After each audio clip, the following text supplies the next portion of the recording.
የተፈጠረ በማይመስል መልኩ ሲተቃቀፉ እንደ ሃኒሙን በሚመስል መልኩ ወዲያ ወዲህ ሲሉ አንድም መድረክ አዲስ አበባ ትግራይም አሁንስ ህዝቡ ምንድነው የሚፈልገው የሚለውን እኮ አንድ መድረክ ፈጥሮ ይህን ህዝቡን ሲያወያይ አላየንም፣ አልሰማንም። ከዚህ ጦርነት አማካኝነት ከፍተኛ ሰብአዊ ውድመት፣ ተናቀል፣ መጥፋት፣ መሰደድ፣ ከፍተኛ ቀውስ ነው የተፈጠረው። ይሄ መቼም በቁጥር መለያይ ይሆናል እንጂ ዓለም የመዘገበው ነው። ስለዚህ ይህንን ሸፋፍኖ ደባቆ ማስቀረት የሚቻልበት ሁኔታ ላይ ጦርነቱ እንዴት እንደተጀመረ እንደማናውቀው ሁሉ አሁንም የሰላም ስምምነቱም እንዴት እንደመጣ ተጠያቂነትን እንዴት እንደሚኖር አይጠይቁም በሚል ሁሉ ጊዜ አገዛዞች የሚሰሩት ነገር በመሆኑ የትያስ ፈልገው አይደለም። ምክንያቱም እንደምናየው ሁሉ ታዘው እንዳደረጉት በውጭ ኃይሎች በተለይ በአሜሪካ ታዘው እንዳደረጉት አይነት ነገር ነው የምናያለ ነው። ቢሆንም ግን ነው አሁንም የባሰውን እልቂትና የባሰውን የህዝብ መቆሳሰል እንዳይፈጠር ፖለቲከኞቹ ቢያስቡ ብዬ አስባለሁ። በተለይም ደግሞ የትግራይ ፖለቲከኞች፣ የህወሓት ፖለቲከኞች የሚያደርጉት ያሉትን ሴራ ከህዝቡ ጫንቃ ቢወርድ ብለን እናስባለን። ብልጽግና ቢሆኑ በዚህ መንገድ እንደማይሆን ህዝቡን የከበሱን እየዋሸ ወይም ያልሆነ ሁኔታ እየነገርክ ታደርገው ነገር ለጊዜው ካልሆነ በስተቀር ይሄ የደም ጎርፍ ለራሳቸው ይዟቸው እንደሚሄድ ማወቅ አለባቸው። መቼም ወደፊት አብሮ ለመኖር ሀገሯንም እንደ ሀገር ለማስቀጠል ህዝቡን በፍቅር በአንድነት እንደ ቀድሞ እንደ አባቶቻችን ለመኖር እርቅ፣ ሰላም ከይቅርታ ጋር እጅግ አስፈላጊዎች ናቸውና መጀመሪያ እንደ ህዝብ ይቅርታ ማድረግ፣ ይቅርታ መቀበል መለማመድ ቢቻል ህዝቡ ይቅር ባይ ነውና ማስተካከል ይቻል ይሆናል የሚል እምነት አለኝ። መንግስትም ደግሞ መሪ ነው። ከዚህ በፊት መንግስት ካጠፋን ቆንጥጡን የሚል ቃል ሲናገር ሰምቻለሁና ይህንም አንስቶ በእውነትም የሚመለከተው ሁሉ ያለውን ችግር በግልጽ መናገርና መንግስት ተመልሶ በስራ ላይ የማዋል ነገር ቢኖር የዛሬ ዘመን ልጆች ብላችሁ ወይም ተብላችሁ ይሆናል። ጤና ይስጥልኝ የተከበራችሁ የወጣቶች ዓለም ዝግጅት ተከታታዮች። ሰዎች አብዛኛውን ጊዜ የራሳቸውን ትውልድ ከቀጣዩ ትውልድ ጋር ሲያነጻጽሩ የራሳቸውን የተሻለ አድርገው ሲያቀርቡ ይስተዋላል። ይህ ሲወርድ ሲዋረድ የመጣ ነው። ከመጀመሪያው የዓለም ጦርነት በኋላ ከተወለዱ ልጆች አንስቶ እስካሁን ድረስ ያለው ትውልድ በሰባት ይከፈላል። በአሁኑ ሰዓት ወጣት ከሚባለው ተርታ የሚመደቡት ደግሞ እንደ ጎርጎሮሲያኑ ከ1980 እስከ 1994 የተወለዱ ወይም ጄኔሬሽን ዋይ ተብለው የሚጠሩትና እንደ ጎርጎሮሲያኑ ከ1995 እስከ 2010 የተወለዱት ወይም ጄኔሬሽን ዜድ የሚባሉት ናቸው።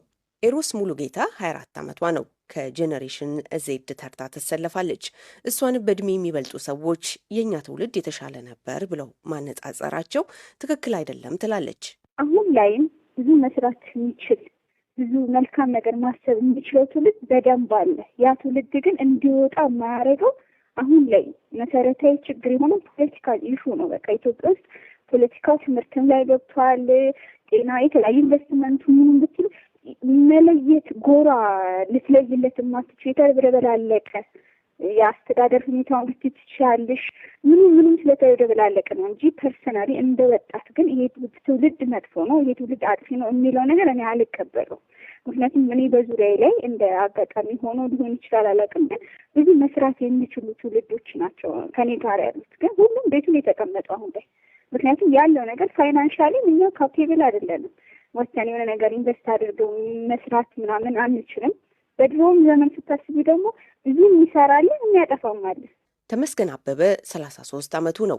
ምንም እንኳን እሱም ወጣት ቢሆንም ከኤሮስ በፊት ካለው ትውልድ ማለትም ከጄኔሬሽን ዋይ ተርታ ይሰለፋል። ወጣቱን የገጠመውን ጫናና ፈተና በሶስት ከፍሎ ነው የሚያየው። ከኛ በፊት የነበሩት በማንኛውም ምናልባት ዘመናዊ ቴክኖሎጂን ከመጠቀም አኳያ ዝቅተኛ አመለካከት ሊኖራቸው ይችላል እንጂ በማንኛውም አጠቃቀማቸው የተሻሉ ናቸው ብሎ መውሰድ ይችላል። ሁለተኛው የኛ ከአሁኑ ትውልድ የተሻለ ነው። አሁኑ ግን በጣም የወጣና የተበላሸ ዘመን ነው። በጣም አሁን ትምህርት ላይ ለመስራት ራሱ በጣም ፈተና ውስጥ ነው ያለ ነው።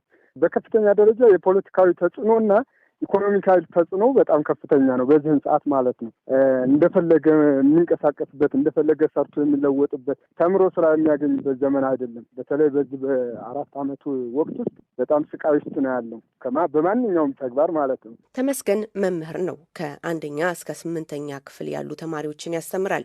ምንም እንኳን ፖለቲካዊና ኢኮኖሚያዊ ፈተናዎች ወጣቱ እንደተደቀነበት ቢያምንም ከሱ በታች ያለው ትውልድ ጊዜውን ሰርቶ ለመለወጥ እየተጠቀመበት አይደለም ሲል ይተቻል። ወጣቱ በዚህን ሰዓት ወደ ስራ አመራም ወደ ስራ ከሚገባ ይልቅ ያልሆኑ ቦታዎች መዋል ነው የሚቀለው። ለምሳሌ ሐሺሽ፣ ጫት። በሌላ በኩል ደግሞ ስራ አሁን የለም። ስራ ፈጠራ የሚባል ነገር በመንግስትም የለም። ማህበረሰቡም ወጣቱን ወደ ስራ ከማስገባት ትቶታል። ምናልባት እኔ አሁን ከአርሶ አደር ቤት ነው የወጣሁት። ያደግኩትም ገጠሩ ማህበረሰብ ውስጥ ነው።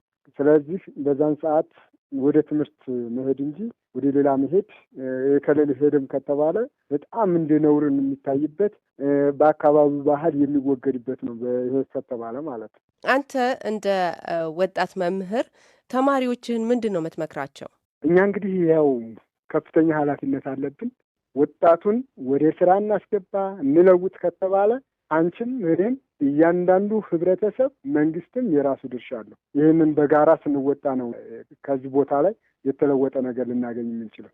ሌላዋ ቤተልሔም አለማየሁ ደግሞ 24 ዓመቷ ነው። 2 ዲግሪ አላት። በአሁኑ ሰዓት በአንድ ባንክ ውስጥ አሰልጣኝ ሆና ትሰራለች።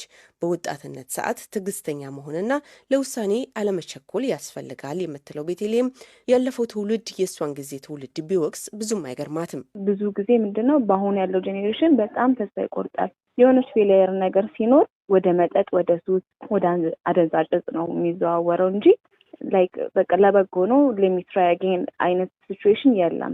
እና የሆነ ፌሊየርነታችንን ተቀብለናል እና በቶሎ ነው ልክ እንደ ብርጭቆ ቶሎ እንሰበርና ለመጠገን በጣም ብዙ ጊዜ ይወስድብናል። ታስበው የሚናገሩት ነገር ወላጆቻችን ትክክል ነው ብዬ አስባለሁ። አንቺም እንግዲህ የዩኒቨርሲቲ ተማሪ ሆነሽ አልፈሻል። ብዙ በዛ ጊዜ ላይ ብዙ የምትፈተኝበት አጋጣሚዎች ነበሩ ብዬ ገምታለሁኝ። እንደ አይነት አጋጣሚዎች ከነበሩስ እንዴት ተወጣሻቸው? ያው ከቤተሰብ ርቀሽ ስትሄጂ እዛ የምታያቸው ነገሮች አሉ እና እንደ አጋጣሚ እኔ አንድ የማምንበት ነገር አለ። ለሰው ልጅ ለመበላሸት ቦታ አይገድበውም ብዬ አስባለሁ። እኔ የተወለድኩትና ያደግኩት አዲስ አበባ ላይ ነው የምማረው። እዛም ቢሆንም እንኳን ለመበላሸት ያለሁበት አካባቢም ሰፊ ነው ብዬ አስባለሁ እና ትንሽ ፒር ፕሬዠር ትንሽ ይገፋሻል። ሳትወጂ በግድሽ የአብሮሽ የሚሆን አብሮሽ ነገር ይኖራል። ግን ያንን ሲቹዌሽን በተሳካ ሁኔታ ልትባለው ብዬ አስባለሁ። ቤተልሔም አዲግራት ዩኒቨርሲቲ ተመድባ ትማር የነበረ ሲሆን በጦርነቱ ምክንያት ደብረ ብርሃን ተቀይራ ትምህርቷን ለመጨረስ ተገዳለች። ወጣቷ በትምህርት ቤት ቆይቷ መጠጥና እጾች የመሞከር ፈተና ባይገጥማትም የገጠማት እሷ እንደምትለው በእድሜ ጓደኞቿ ፋራ ላለመባል በማጥኛ ሰዓቷ ከነሱ ጋር ብዙ ጊዜዋን ማሳለፏና ውጤቷ መቀነሱ ነው። ወደ እድሜ ኩይዋ ኤሮስ ስንመለስ የኮምፒውተር ሳይንስ ምሩቅ ናት። በአሁኑ ጊዜ ወጣቶች የሚፈልጉትን ነገር በሙሉ ኢንተርኔት ላይ ማግኘታቸው ወደ የትኛው መንገድ እያመራቸው እንደሆነ ኤሮስን ጠይቂያት ነበር። ፐርሰናል እኔ አሁን ለምሳሌ ብትጠይቂኝ ኢንስታግራም አካውንት የለኝም፣ ቲክቶክ አልጠቀምም፣ ፌስቡክም አልጠቀምም። ለምን መሰልሽ አሁን ትውልዱ እንደ ስኬል ምስጣ እንኳን ብንል 10 ቤት ያሉት ከ18 በታች ያለው ትውልድ ስፔሻሊ በጣም ቴክኖሎጂው ምን እንደሆነ አልገባም። የኮምፒውተር ሳይንስ ተማሪ ስለነበርኩኝ በእርግጥ አውቀዋለሁ። ገብቶሻል? መጠቀም ያለብኝን ነገር አውቀዋለሁ። የሚጠቅመኝን ነገር ነው ሶሻል ሚዲያ የምጠቀመው። ዲጂታል መሆኑ በጣም ጥሩ ነው። ይሄ ምንም አይነት ኤክስኪውዝ የሌለው ነገር ነው። በቃ ግሎባላይዜሽን መኖሩን በጣም አሪፍ ነው። በጣም ስማርት ቴክኖሎጂ መምጣቱ በጣም አሪፍ ነው። ግን ግንዛቤ ላይ ጉድለት አለ። ኤሮስ ለወጣቶች ትልቅ ፈተና አድርጋ የምታየው ስራ አጥነትን ነው። ለዚህ ብዙ ምሳሌ መፈለግ አይጠበቅባትም። በሀገሪቱ በተካሄደው ጦርነት ከትምህርት ገበቷ ተስተጓጉላ ከዛም ከተመረቀች በኋላ ስራ ባለማግኘቷ በአሁኑ ሰዓት ቁጭ ላለማለት በተማረችበት ሳይሆን በአንድ ክሊኒክ ካርድ ክፍል ውስጥ በ1200 ብር ደሞዝ ተቀጥራ እየሰራች እንደሆነ ገልጻልናለች። በዚህም የተነሳ ትውልድን መውቀስ አልችልም ትላለች ኤሮስ። ወጣቱ አሁን አንዳንዱ ስራ ከመስታቱ የተነሳ ምን ያደርጋል? ሶሻል ሚዲያ ላይ ገብቶ የሚያየው ነው የሚፖስተውን እኮ አሁን እዚህ ጋር ምንም ልትወቅሳችን ስራ ነው የሰራ ያለው። ኢንስታግራም ላይ ፖስት በማድረግ ራሳቸው ፌመስ እንዲሆኑ ያደርጋሉ። አብዛኛው ወጣት ይሁን በእርግጥ እኔ ባልደግፈው ነገሮች አሉ። ግን የሚጠቅሙ ነገሮችን ፖስት በማድረግ እንጠቀማለን። ለምን እዛ ጋር አድቨርታይዝመንት አለ። ስንት ነገር እየሰራበት ነው። በዓለም ላይ ያሉ በርካታ ለውጦች ለአዲሱ ትውልድ ጥሩ እድል ብቻ ሳይሆን ጫናም ፈጥሮባቸዋል የሚሉት በአዲስ አበባ ዩኒቨርሲቲ መምህርና የህጻናትና ወጣቶች የአእምሮ ሐኪም የሆኑት ዶክተር ዮናስ ባህረ ጥበብ ናቸው።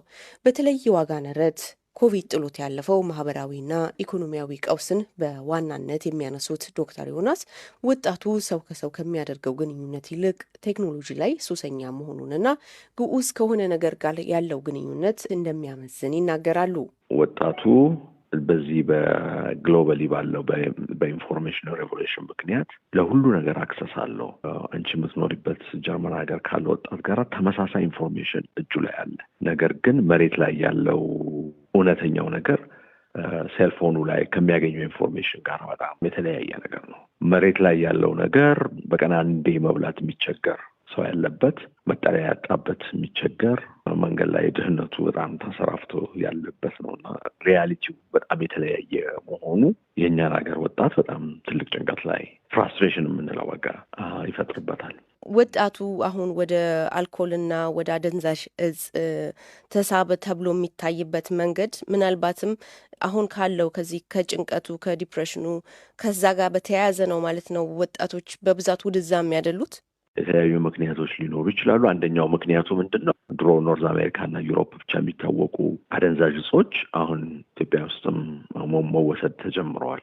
ይሄ እንግዲህ የዚህ የኢንፎርሜሽን አብዮቱ ኦፖርቹኒቲም ነው ቻሌንጅም ነው። በዛ ምክንያት ወጣቱ ደግሞ በቴክኖሎጂ በጣም ኢንፍሉዌንስድ ሆኖ ሶሻል ሚዲያ ላይ በሚነገሩት ኢንፍሉዌንስድ ሆኖ ሞር ወደ አልኮል ሞር ወደ ተለያዩ እጾች ሱሶች የመሳብ ነገር ሊያሳይ ይችላል። አንድ ፋክተር ነው ግን ሁለተኛው ፋክተር